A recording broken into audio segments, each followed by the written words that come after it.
Hello and welcome to Buildings of Tomorrow. My name is John Lester, and on this episode we'll be talking about how personal achievement and progress can positively affect our productivity at work.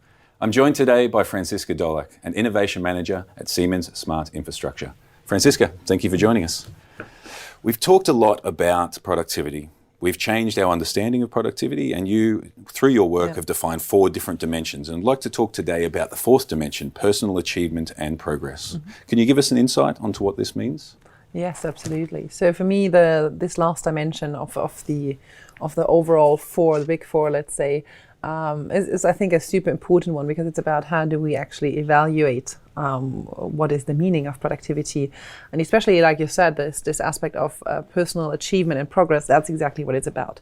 This very, very personal feeling of when I leave the office at the end of the day, end of the week, whatever it is, saying, yes, I have achieved something. I was able to progress, right, to get further, and I really, really had everything I needed to get the job done.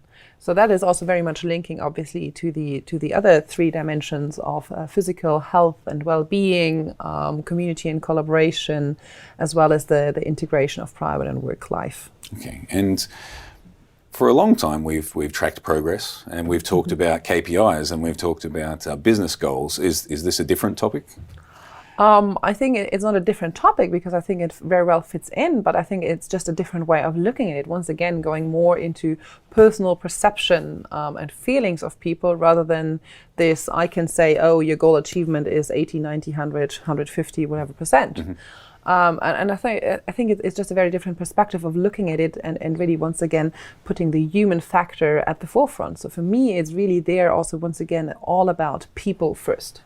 So this is my feeling when I leave at the end of the day, that I made steps towards my goals. I feel like I've progressed. Yeah. And you mentioned before that I have everything I need. It sounds like this is one of the driving factors for this. Could you elaborate a little bit on that, please?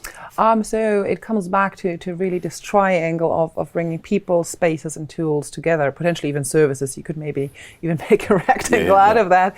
But I think it's really, once again, looking into all the different factors really affecting that, right? Do you have, let's say, quiet spaces? Do you really have focus areas where people can go, and knowing you being there, right? You can't receive a call, you can't take the call, and there won't be any small chats, right? Even going the full span to really collaborative spaces where it's really the aim to exchange and brainstorm ideas, let's say.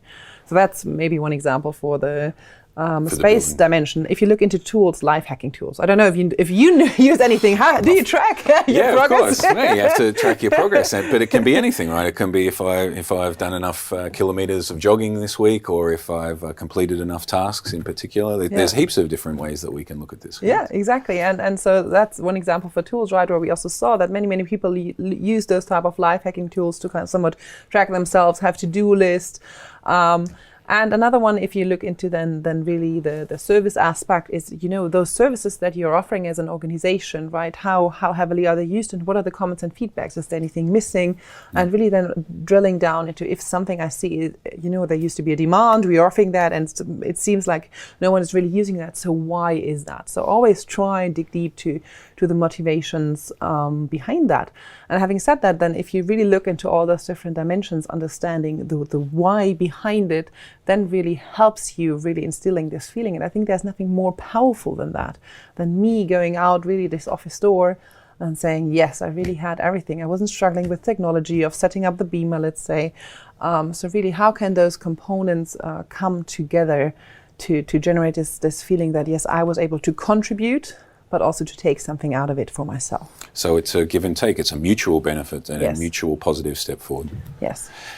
And from the conversations we've had, we've talked about these different dimensions. I get the feeling that this one in particular seems to not just draw from the other 3 dimensions, but also would have a huge positive impact. If I went home at the end of the day feeling like I'd made great progress and I was achieving the goals that I'd set for myself, I think automatically I'd turn up the next day feeling happier, more comfortable, and my health and well-being would be positively affected. So is the correlation between this dimension and the others a really strong driver? I think 100%. Exactly like you described. I think that's a perfect example. In addition to that, right? If you say, yesterday was a great day. I was able to tick, 10 items off my to-do list.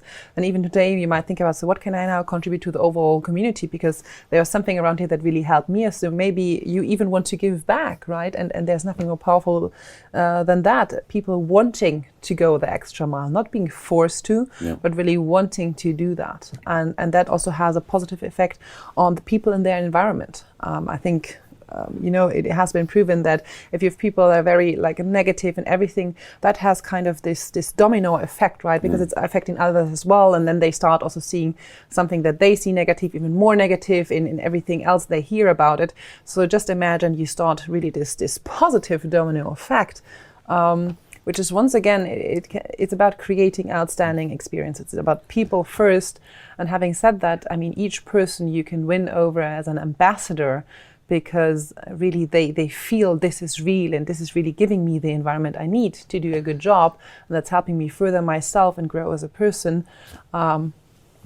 It will translate. Yeah, definitely. And you mentioned a few times there, it's the environment, it's the space. You have to have places for this positive interaction to happen. If you want to build a community but you don't have any spaces large enough to gather as a group, then this is a difficult process. Or if you want to have some one-on-one conversations to help start a new project and you don't have a place that's private and quiet and relaxed, then you can't have these discussions. Yeah. That's a really interesting thing. The impact of the building is so strong on this, such a qualitative or intangible feeling. Yeah, it's really the stage where everything is happening and taking place. So we have to really consider very carefully how to plan, how to operate, and how to also adapt over time to potentially changing needs. Perfect. Thank you very much. Thanks. And thank you all for joining us here on Buildings of Tomorrow. Please like, comment, or share this episode, and also ensure that you subscribe on this channel. We'll see you again soon.